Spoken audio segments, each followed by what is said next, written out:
नमस्कार, film news देख रहे हैं आप। मैं हूं आपके साथ Neha Walia. Mid day news में आप सभी का स्वागत है। संसद का बजट सत्र आज अनिश्चित काल के लिए स्थगित हो गया है। इसके साथ ही लोकसभा और राज्यसभा की कार्यवाही भी अनिश्चित काल के लिए स्थगित हो गई है। इस सत्र में 27 बैठकें हुई और सदन की कार्य उत्पादकता 129% रही है। पूर्व निर्धारित कार्यक्रम के तहत बैठक 8 अप्रैल तक चलनी थी, लेकिन इसे समय से एक दिन पहले ही स्थगित कर दिया गया। बताते चले कि संसद का बजट सत्र 31 जनवरी को शुरू हुआ था और ये 2 चरणों में आयोजित किया गया था। पहले चरण के तहत संसद के दोनों सदनों की कार्यवाही राष्ट्रपति के अभिभाषण के साथ 31 जनवरी को शुरू हुई थी, जो 11 फरवरी तक चली थी। वहीं बजट सत्र का दूसरा चरण 14 मार्च से शुरू हुआ था और निर्धारित कार्यक्रम के मुताबिक इसे 8 अप्रैल तक चलाया जाना था, लेकिन अब बजट सत्र का समापन एक दिन पहले यानी गुरुवार को ही कर दिया गया। तो लोकसभा और राज्यसभा की कार्रवाई को अनिश्चितकाल के लिए स्थगित कर दिया गया है। और इसी बीच आपको बता दें कि दोनों सदनों की कार्रवाई को अनिश्चितकाल के लिए स्थगित कर दिया गया है। समय से एक दिन पहले ही संसद का ये सत्र स्थगित किया गया।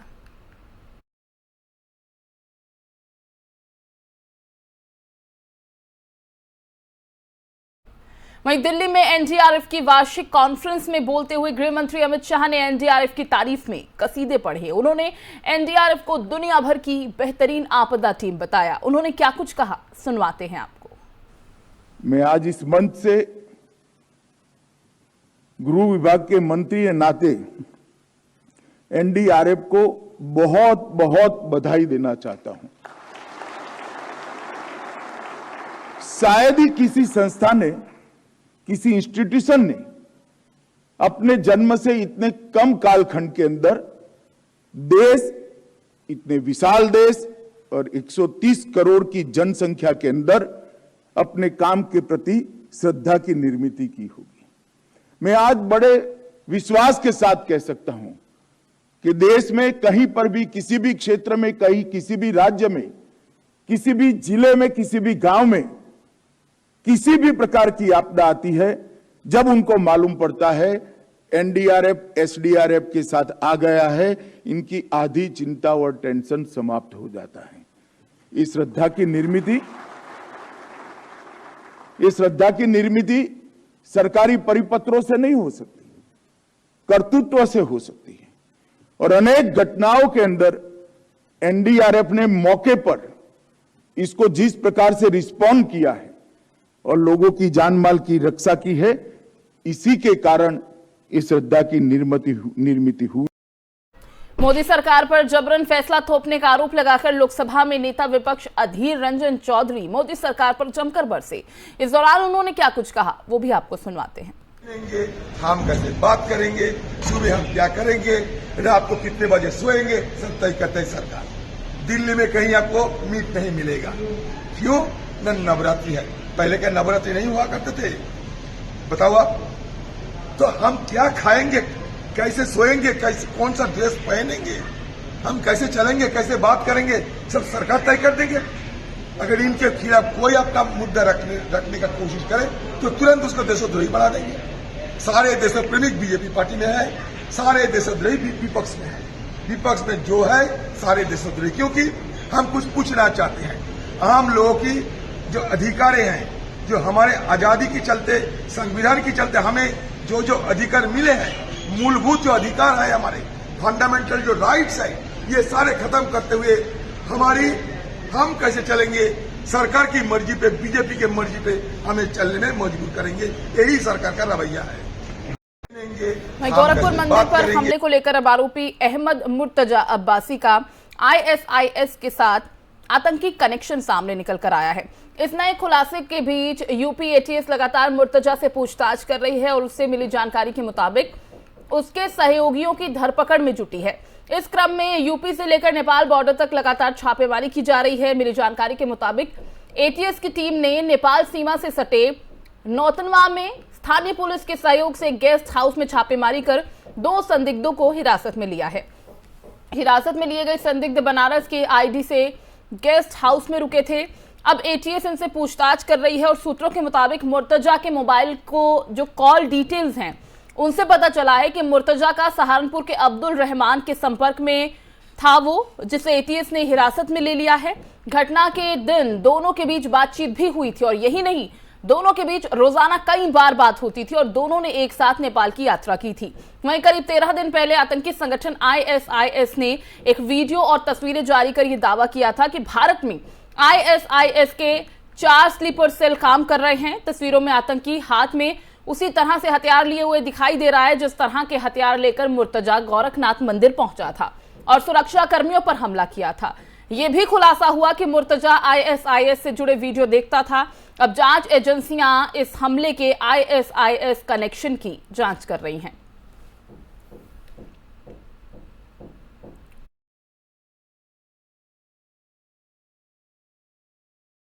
और पंजाब में आम आदमी पार्टी की जीत को तकरीबन महीना भर हुआ है और उस दौरान मान सरकार को पंजाब की परेशानियों से दो चार होना पड़ रहा है।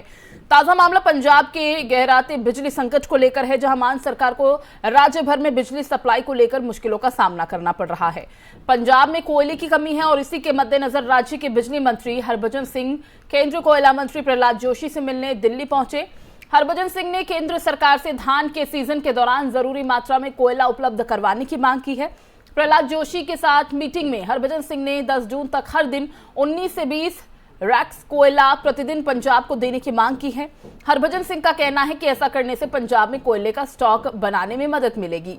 इसके अलावा हरभजन सिंह ने धान के सीजन के दौरान बिजली की अधिक मांग को देखते हुए 50 लाख मीट्रिक टन ज्यादा कोयला देने की मांग की है। बताते चलें कि सरकार ने साफ कर दिया है कि राज्य सरकारों को ज्यादा कोयले की मांग नहीं करनी चाहिए। केंद्र सरकार ने कहा था कि अगर आपके राज्य में कोयले की कमी है तो फिर आप कोल इंडिया लिमिटेड कंपनी से कोयले की खरीद करें।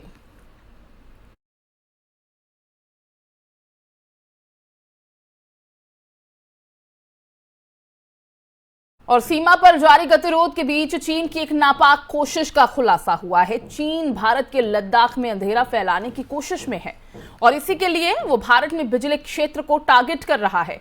चीनी हैकर्स ने हाल ही में महीनों में एक स्पष्ट साइबर जासूसी अभियान के हिस्से के रूप में भारत में बिजली क्षेत्र को टारगेट किया। यह खुलासा threat intelligence firm Recorded Future Inc ने बुधवार को प्रकाशित एक रिपोर्ट में किया है। अमेरिका के मैसाचुसेट्स स्थित निजी खुफिया फर्म ने अपनी रिपोर्ट में कहा कि चीनी हैकर्स ने लद्दाख के पास भारतीय बिजली केंद्रों को निशाना बनाया है। रिपोर्ट में कहा गया कि हाल ही के महीनों में हैकर्स ने उत्तर भारत में 7 लोड डिस्पैच सेंटर को निशाना बनाया। ये लोड डिस्पैच सेंटर लद्दाख के क्षेत्रों में ग्रिड कंट्रोल और बिजली पहुंचाने के लिए जिम्मेदार हैं।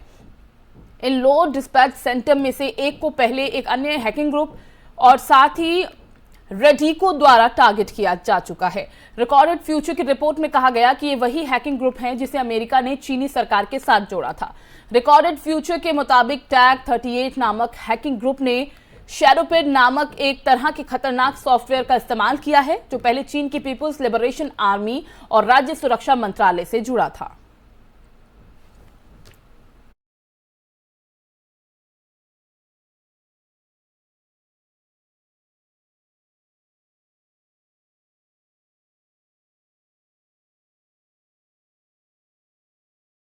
पूरे देश में जानलेवा कोरोना वायरस के मामले अब 1000 से भी कम दर्ज हो रहे हैं, जिसके बाद देश में 2 साल बाद कोरोना से संबंधित सभी पाबंदियां खत्म हो गई हैं। हालांकि फेस मास्क का इस्तेमाल करना अभी भी जरूरी है। कोरोना के घटते मामलों के बीच कोरोना के XE वेरिएंट ने अब चिंता बढ़ा दी है। मुंबई में दक्षिण अफ्रीकी मूल की एक महिला कॉस्ट्यूम डिजाइनर XE वेरिएंट से संक्रमित होने वाली भारत की पहली व्यक्ति बन गई हैं। हालांकि वैज्ञानिक अध्ययन में अब तक इस बारे में कोई सबूत मिल नहीं पाए हैं। XE स्वरूप का पहला मामला ब्रिटेन में आया था। आपको बताते हैं कि आखिर ये XE वेरिएंट है क्या, ये कितना खतरनाक है और इसके लक्षण क्या क्या हैं। BMC ने कहा है कि फरवरी के आखिरी में दक्षिण अफ्रीका से महिला एक भारत आई थी। मार्च में उसके XE वेरिएंट से संक्रमित होने की पुष्टि हुई। 50 साल की कॉस्ट्यूम डिजाइनर वैक्सीन के दोनों डोज लगवा चुकी है। हालांकि आधिकारिक सूत्रों के मुताबिक मौजूदा सबूत से ऐसे संकेत मिल नहीं पाए हैं कि ये XE स्वरूप का मामला है। इंडियन SARS-CoV-2 जीनोमिक के जो विशेषज्ञ हैं उन्होंने नमूने की फास्टक्यू फाइल का विश्लेषण किया और अनुमान लगाया कि मुंबई की महिला को संक्रमित करने वाले वायरस की जीनोमिक संरचना XE स्वरूप की जीनोमिक संरचना के अनुरूप नहीं है। यूके की स्वास्थ्य सुरक्षा एजेंसी के मुताबिक XE में नाक बहने और छींकने, गले में खराश जैसे लक्षण होते हैं जो वायरस के मूल स्ट्रेन के बिल्कुल विपरीत होते हैं।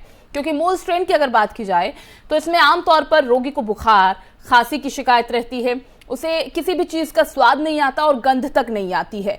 22 मार्च तक इंग्लैंड में XE के 637 मामलों का पता चला है।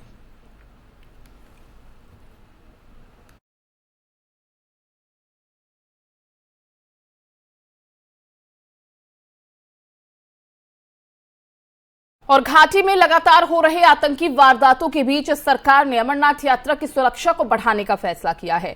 गृह मंत्रालय में से लेकर हुई समीक्षा में सुरक्षा बलों की 50 और कंपनियों को तैनात करने का फैसला लिया गया। बताते चलें कि श्री अमरनाथ यात्रा इस साल 30 जून से शुरू हो रही है। श्रद्धालु इसके लिए 11 अप्रैल से रजिस्ट्रेशन करा सकते हैं। श्री अमरनाथ जी श्राइन बोर्ड ने बुधवार को इसकी जानकारी दी। कोरोना महामारी को लेकर जारी पाबंदियों के चलते पिछले 2 साल से अमरनाथ यात्रा पर रोक लगी हुई थी। हालांकि इस बार भी यात्रा के दौरान श्रद्धालुओं को कोरोना प्रोटोकॉल्स का पालन करना होगा।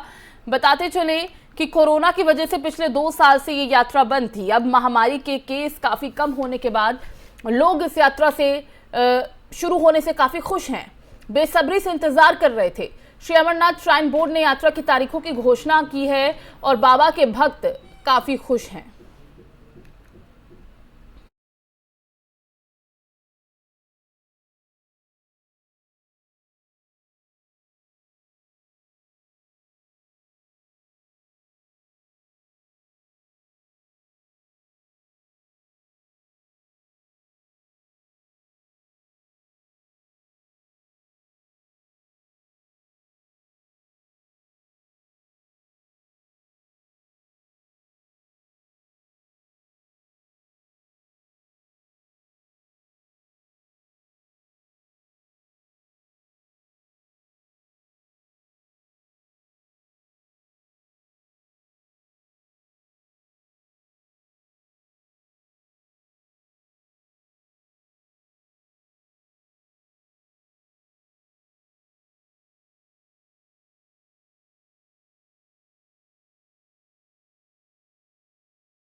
और जनता को एक बार फिर से महंगाई का झटका लगा है। बीते कुछ दिनों में ईंधनों की कीमतों में लगातार उछाल देखने को मिल रहा है। बात करें सीएनजी की तो हफ्ते में सीएनजी ने 9 रुपए 60 पैसे की छलांग लगाई है और आज भी सीएनजी की कीमतों में लगातार दूसरे दिन इजाफा हुआ है।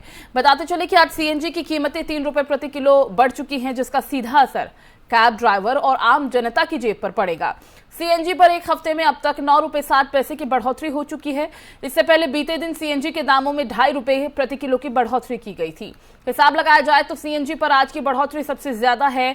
3 रुपए बढ़ने के बाद आज दिल्ली में सीएनजी के दाम 69 रुपए 11 पैसे प्रति किलो हो गए हैं, जबकि नोएडा, ग्रेटर नोएडा और गाजियाबाद में 71 रुपए 67 पैसे प्रति किलो की दर से सीएनजी बिक रही है। यूपी की बात करें, मुजफ्फरनगर, मेरठ और शामली की, तो यहाँ पर 76 रुपए 34 पैसे रुपए सीएनजी बिक रही है। गुरुग्राम में सीएनजी की कीमत आज 77 रुपए 44 पैसे प्रति किलो हो गई है।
और गंभीर आर्थिक संकट से जूझ रहे श्रीलंका को भारत लगातार मदद पहुंचा रहा है। भारत ने क्रेडिट लाइन के तहत दूसरी बार श्रीलंका को फ्यूल क्राइसिस से निपटने के लिए डीजल और पेट्रोल सप्लाई किया है। मंगलवार और बुधवार को भारत से 36,000 मीट्रिक टन पेट्रोल और 40,000 मीट्रिक टन डीजल श्रीलंका पहुंचा। भारत इससे पहले भी करीब 2.70 lakh metric ton fuel Sri Lanka भेज चुका है। भारतीय ऑयल टैंकर बुधवार को श्रीलंका में 76,000 एमटी डीजल पेट्रोल लेकर पहुंचा। भारत ने श्रीलंका को जरूरी दवाइयां भी भेजी हैं। श्रीलंका की डूबती अर्थव्यवस्था को संभालने के लिए भारत ने $1 बिलियन अमेरिकी डॉलर का कर्ज देने का भी ऐलान किया है।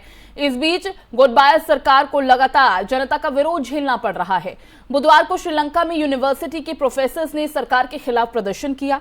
लगातार गहराते आर्थिक संकट के बीच राजपक्षे सरकार के खिलाफ लोगों का गुस्सा भी बढ़ता जा रहा है।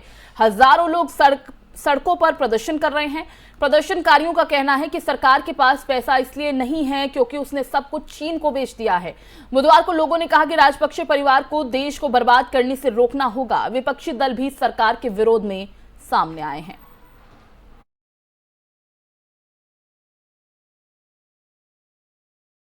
और उधर पाकिस्तान में सरकार के खिलाफ असंवैधानिक तरीके से अविश्वास प्रस्ताव खारिज करने और नेशनल असेंबली भंग किए जाने के मुद्दे पर टकराव जारी है।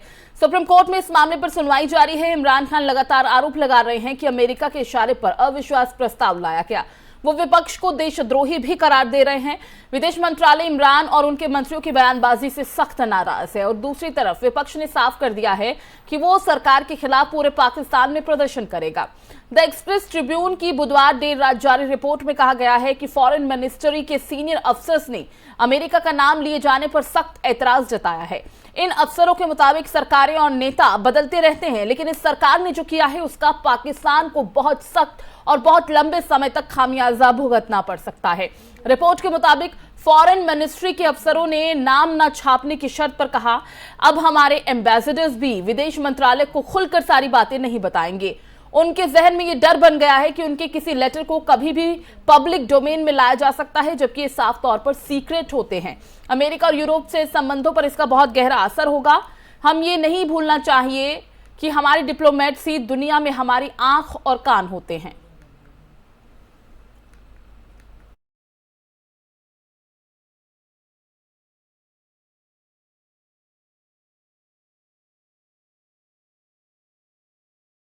और पाकिस्तान के सुप्रीम कोर्ट ने गुरुवार को नेशनल असेंबली कार्यवाही मामले की सुनवाई फिर से शुरू की। नेशनल असेंबली के उपाध्यक्ष कासिम सूरी द्वारा प्रधानमंत्री इमरान खान के खिलाफ अविश्वास प्रस्ताव को खारिज किए जाने के बाद मामला सुप्रीम कोर्ट में पहुंचा है। विपक्ष ने डिप्टी स्पीकर के फैसले को संविधान का उल्लंघन बताया था। वहीं चीफ जस्टिस ऑफ पाकिस्तान ने संवैधानिक संकट का खुद संज्ञान लिया था। सुप्रीम कोर्ट में जारी सुनवाई के बीच पीपीपी की बिलावल भुट्टो ने इमरान खान पर निशाना साधा। कहा कि इमरान सच का रास्ता छोड़ चुके हैं। उन्होंने कहा कि अंतरिम प्रधानमंत्री इमरान खान के हताश उपायों में से कोई भी अब उन्हें नहीं बचा सकता, क्योंकि उनकी सरकार चली गई है। आगे उन्होंने कहा कि चयनित राज समाप्त हो गया है, लोग देख रहे हैं और इतिहास में दर्ज हो गया है कि कैसे उन्हें अलोकतांत्रिक रूप से लाया गया और बाहर जाते समय उन्होंने संविधान को आग लगा दी।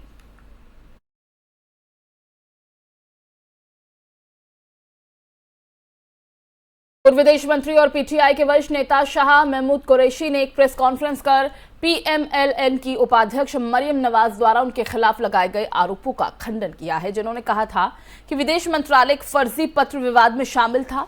उन्होंने इस पत्र की न्यायिक जांच की मांग की। मरियम उस धमकी पत्र का जिक्र कर रही थी जिसका प्रधानमंत्री इमरान खान ने दावा पेश किया था। उन्हें एक विदेशी राजनयिक द्वारा भेजा गया था। दरअसल प्रधानमंत्री ने इस्लामाबाद में एक रैली के दौरान उस पत्र को लहराते हुए कहा था कि अमेरिका उन्हें सत्ता से हटाने की कोशिश कर रहा है और विपक्ष के साथ साजिश की है। उन्होंने आरोप लगाया था कि उनके खिलाफ अविश्वास प्रस्ताव उसी विवाद का हिस्सा था। पूर्व योजना और विकास मंत्री असद उमर के साथ एक संवाददाता सम्मेलन को संबोधित करते हुए शाह महमूद कुरैशी ने कहा कि वो स्पष्ट रूप से आरोपों से इंकार करते हैं कि पत्र विदेश कार्यालय में बनाया गया था।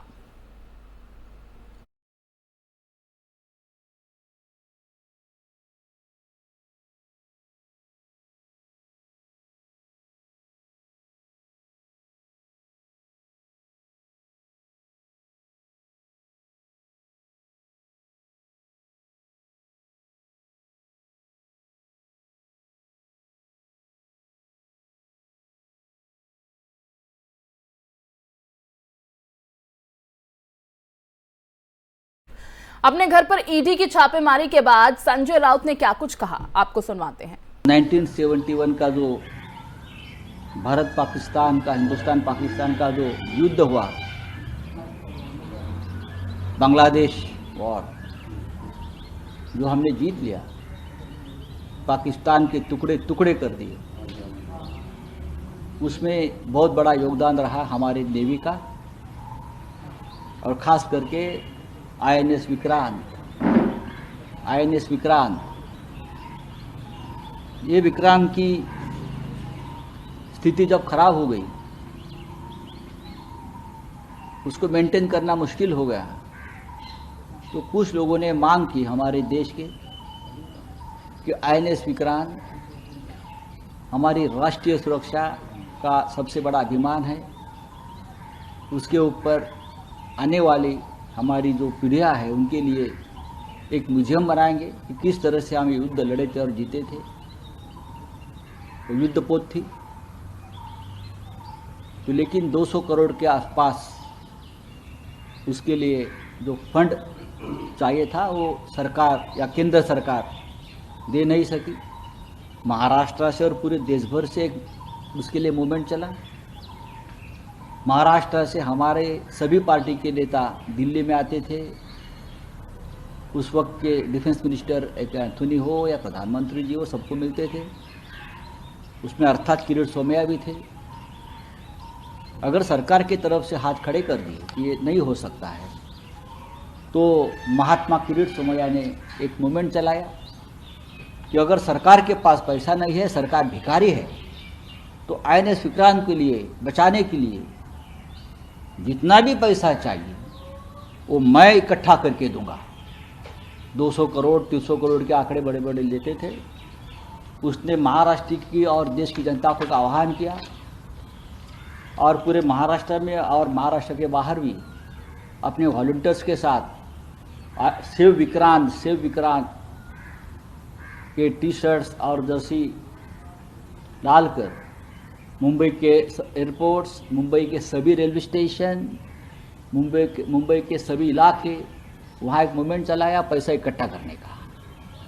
लाखों करोड़ों लोगों ने उस वक्त विक्रांत के नाम पर, हिंदुस्तान की स्वाभिमान के नाम पर लाखों करोड़ों रुपए उसमें डाल दिए। मुझे मालूम है कि मुझे कल 4 लोगों ने फ़ोन किया था कि हमने नेवी नगर में, जहाँ नौसेना अधिकारी रहते हैं, चर्चगेट स्टेशन में, चेंबूर में, ऐसे बहुत से इलाके हैं कि हमने उस डिब्बे में जो ये घुमा रहे थे, ये 5-5 हज़ार रुपया, 10-10 हज़ार रुपये की नोटें डाली है देश की।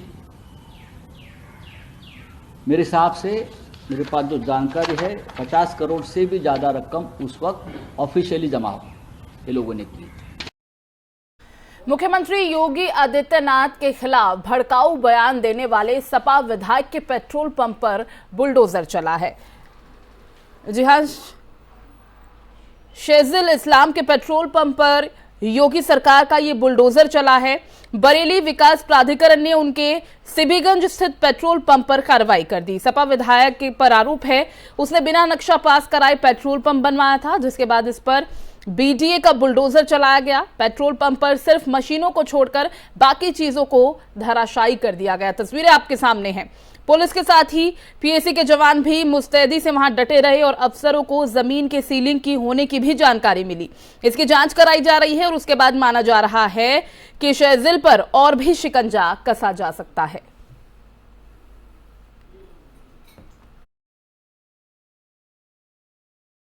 मिड डे न्यूज में फिलहाल बस इतना ही। बाकी खबरों के लिए आप बने रहिए एफएम न्यूज के साथ। नमस्कार।